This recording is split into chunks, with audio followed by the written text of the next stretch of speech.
Hola, ¿qué tal, estimados estudiantes de octavo grado? Para mí es un placer pues poder estar otra vez con ustedes en esta cuarta semana de clase.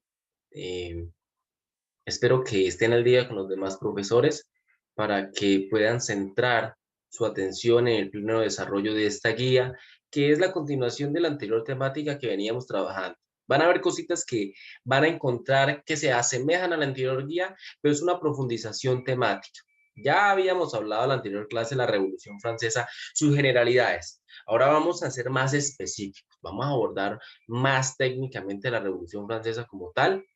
Entonces, vamos a verla a continuación. ¿Qué tal nos dicen? El texto como tal. Bueno, ¿qué nos dice? Entonces, como ustedes saben, el plazo máximo está el viernes 26 de febrero a las 6 de la tarde. Vamos a encontrarnos en la videollamada que tendrá lugar el lunes 22 de 10 a 12 de la mañana. En ella, pues, leeremos la guía, intentaré complementar la temática con más información y puntualizar el desarrollo de la guía como tal. Bueno, entonces, la actividad es muy sencilla, por eso este video es muy corto. Hay que leer. Profe, ¿qué hay que leer? Bueno, pues todo este texto que dice la Revolución Francesa, como ustedes bien lo pueden ver. Hago una salvedad antes de continuar. Por favor, trabajos a mano. Ya no recibo trabajos en Word porque estoy ahora calificando los PDF directamente y necesito, dentro de los parámetros de forma, ver su tipo de letra, su caligrafía, su ortografía, y eso solamente lo puedo verificar cuando ustedes lo hacen a mano. Bueno, eh, pueden ver, vamos a leer todo sobre causas, sobre específicamente la crisis, vamos a leer sobre los derechos del hombre y del ciudadano, vamos a leer también sobre eso, sobre la Revolución Francesa. Y leyendo sobre la Revolución Francesa tendremos unas preguntas al final, que eso va a ser la segunda parte del trabajo. La primera parte es leer, solo hay que leer. Y la segunda es responder unas preguntas opcionales, sí, que no son opcionales en este caso, sino que están tituladas así, pero son las preguntas que van a trabajar, es decir, en total son 9 punticos que van a hacer. Primero, ¿por qué se puede considerar, perdón, qué se puede considerar una injusticia social? Es decir, ustedes deben pensar en el desarrollo normal de la vida ciudadana, qué situaciones podemos considerar como injusticias sociales, es decir, qué situaciones que ocurren del día a día de una sociedad, ya sea a nivel individual, pero sobre todo a nivel general de una sociedad, se convierte en una injusticia social. ¿Por qué es injusticia? Ay, pues porque no es justo. ¿Cómo así? Diría Platón, ¿qué es la justicia entonces? Ah, bueno, ustedes dentro desde su perspectiva, su cosmovisión y todo lo demás, ya me imagino que deben tener una idea de qué es lo que es justo y lo que es injusto a nivel social. ¿Será que es justo que las personas aguanten hambre? ¿Será que es justo que unos pocos sean los privilegiados y la gran mayoría los no privilegiados? ¿Será que es justo que solo pocos tengan un acceso a una educación básica y de calidad al menos?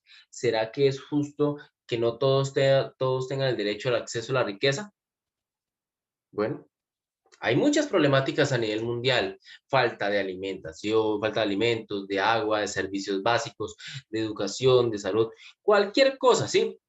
Entonces ustedes planteen una. ¿Qué se puede considerar una injusticia social? Ustedes son libres, autónomos, por favor la mencionen y la explican, ¿está bien? Segundo, ¿por qué las clases altas se rehúsan a aceptar cambios sociales? Vimos en el anterior video, ¿cuáles clases altas? Es decir, los vimos los privilegiados, en ese caso los nobles y todo eso. Hoy en día diríamos también las personas que tienen más dinero y mejores condiciones de vida porque nacieron en cuna de oro, como lo dicen tradicionalmente. ¿Por qué las clases altas se rehúsan a aceptar cambios sociales? ¿Por qué será que esas clases sociales, y desde la Revolución Francesa lo vimos, por qué era que los nobles y el clero, que vivía tan rico al lado de la monarquía, del rey, no quería cambiar su modo de vida? ¿Será que tenía mucho que perder? Pueden responder sobre eso. Bueno, tercero, ¿de qué manera pueden los pueblos o clases sociales oprimidas el derecho de usar la fuerza para imponer nuevas ideas? Ahí hay un error como de reacción de la pregunta, pero la pregunta lo que nos quiere decir es, ¿en qué momento, de qué manera, de qué modo, aquellos que es el tercer estado, ¿sí? Desde la Revolución Francesa, es decir, la gran mayoría, tiene el derecho o la justificación, entre comillas, de usar la fuerza para imponer nuevas ideas? ¿En qué momento se justifica el uso de la fuerza para luchar contra eso que vimos desde la revolución, que serían atropellos? ¿En qué momento? ¿Será que es justificado? ¿Sí? ¿De qué manera? ¿Sí? Más que si es justificado, no. ¿De qué manera? ¿De qué modo? ¿Sí? Pueden usar esa fuerza para poder. Y pues, ¿qué entenderían ustedes con fuerza? Hay diferentes tipos de fuerza, no necesariamente solo es la fuerza bruta, ¿no? Ustedes saben que cuando marchamos sin violencia es un tipo de fuerza, no es esa fuerza bruta y ciega que es violencia como tal, pero también está la fuerza violenta en los movimientos sociales, también está la fuerza simbólica, por ejemplo, cuando se marcha, cuando se hacen paros, eh, cuando se guarda, por ejemplo, las marchas que son de silencio, las marchas, o lo que se vivió en las revoluciones en la época en India, en donde la gente, para luchar contra el dominio inglés, entonces comenzó a sabotear las jornadas de trabajo, comenzando a llegar 1, 2, 3 horas tarde, quedándose todo el mundo callado en silencio, obstaculizando el paso de las tropas, etcétera, etcétera. Bien, esos tipos de fuerza, es decir, actuar en contra de, en este caso, en contra del poder establecido, en caso de que sea injusto. Bueno, cuarto, ¿de qué manera los acontecimientos de la Revolución Francesa fueron coherentes con los principios de igualdad, fraternidad y equidad? Entonces, eso va a ser un resultado del texto, de lo que hemos leído hasta el momento. Después de leer ese texto, ustedes van a preguntarse, bueno, todo esto que hicieron en la Revolución Francesa, recuerden que en el juego de la pelota, y hoy en día siguen, bueno, en la época de la Revolución, y creo que hoy en día también en Francia, siguen como el escudo de Colombia dice libertad y orden, ¿sí? Que son como las máximas a seguir políticas en el país.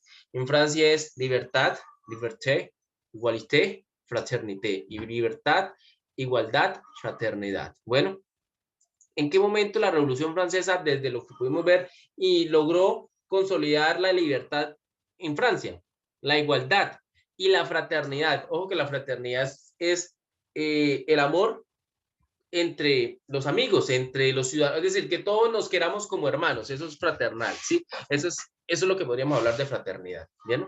Y ustedes saben que para ser hermanos, pues todos debemos tener una condición igual o semejante. Bueno, quinta, ¿qué situación de injusticia social hay en Colombia que requiera ser cambiada en forma urgente? Bueno, ustedes ya, pues obviamente asesorados también por sus papás, entonces ellos dirán, bueno, la situación de injusticia social que es más urgente cambiar en el país es tal. No sé, cada uno de ustedes podrá definirla, por favor. Vean que des en cuenta que todas las preguntas no requieren una consulta como tal, requieren más reflexión. Bueno, sexto, ¿cuáles son las razones principales que hacen que un pueblo se rebele contra un régimen? Bueno, entonces pensemos en Venezuela, por ejemplo, un régimen tan cercano aquí que lo tenemos a la vuelta de la esquina. ¿Cuáles son las razones principales para que los venezolanos se rebelen contra el régimen de Nicolás Maduro? Podríamos cambiar esa pregunta a algo puntual. Pues no soy quien para decir que Venezuela sea un régimen como tal, pues las diferentes organizaciones como la OEA lo han acusado de tal, eh, y muchos más países, incluyendo Colombia, pero les traigo ese ejemplo porque sé que es muy mediático, sé que los medios de comunicación nos han mostrado eso, ¿no? Que la situación en Venezuela no es fácil, que hay una violencia política y todo lo demás, entonces, para traerles un ejemplo a colación, piensen en eso. Y si no desean pensarlo, pues abstractamente, cuando un pueblo está lleno de injusticias, ¿sí? Cuando un pueblo está sometido a un poder que no permite ni beneficia al pueblo y a su vez lo que hace es sobreexplotarlo, ¿qué justifica que ese pueblo se rebele contra ese gobierno, contra ese régimen tal?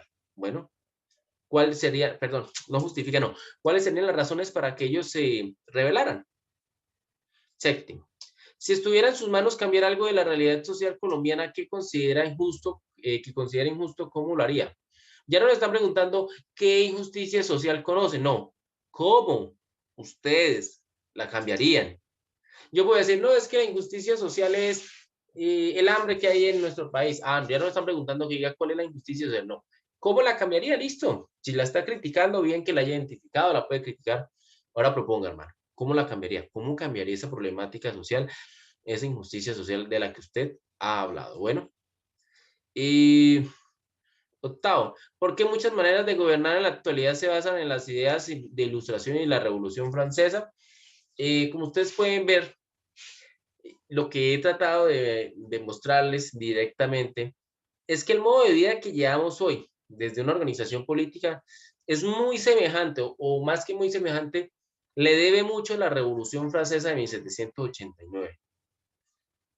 La forma en la que elegimos, que ya no debe haber un rey, que nuestros gobernantes son del pueblo y del para el pueblo, que tienen un periodo determinado, que el pueblo es el que los elige, así como los elige el que los puede quitar por medio de reformas, referendos, una idea de derechos, en esa época era derechos del ciudadano, hoy en día es derechos humanos, que en nuestro país nuestra constitución es la columna vertebral, es decir, los derechos humanos son la columna vertebral de nuestra constitución. Entonces, ¿por qué muchas maneras, no solamente en nuestro país, sino en los demás países del mundo, eh, la ilustración y la revolución francesa influyó tanto que hasta el día de hoy muchos gobiernos o modelos políticos más bien se reflejan o están influenciados por este proceso de ilustración y de revolución? ¿Por qué? Noveno, ¿qué manera diferente a la que se conoce, a la que conoce se le ocurre para gobernar un Estado sin que haya injusticia social? Independientemente del modelo, ¿de qué manera podríamos gobernar un Estado sin que haya injusticia social? Es decir, sin que haya atropellos para cierto grupo de la población. Cuando hablamos de injusticia social, como les digo, es una población, un grupo de aquella población que es víctima de atropellos de otro grupo, puede ser una mayoría o una minoría, pero es víctima de exclusión, de atropellos, de vejámenes, de violaciones, ¿sí? Entonces, ¿de qué manera diferente? ¿Usted conoce alguna manera diferente? Invéntela, reflexione, busque otra manera diferente que le parezca la mejor posible para que no haya injusticia social en el Estado que a usted les gustaría fundar o que les gustaría gobernar. Bueno, entonces con eso explicado brevemente el modo de desarrollo de la guía en cuestión. Ya lo demás es opcional y no lo voy a colocar. Entonces, des en cuenta que es cortica la lectura, un poquito larga la cantidad de preguntas, pero tampoco es imposible. Bueno, no siendo más, les deseo lo mejor. Espero que estén muy bien. Les deseo una feliz tarde.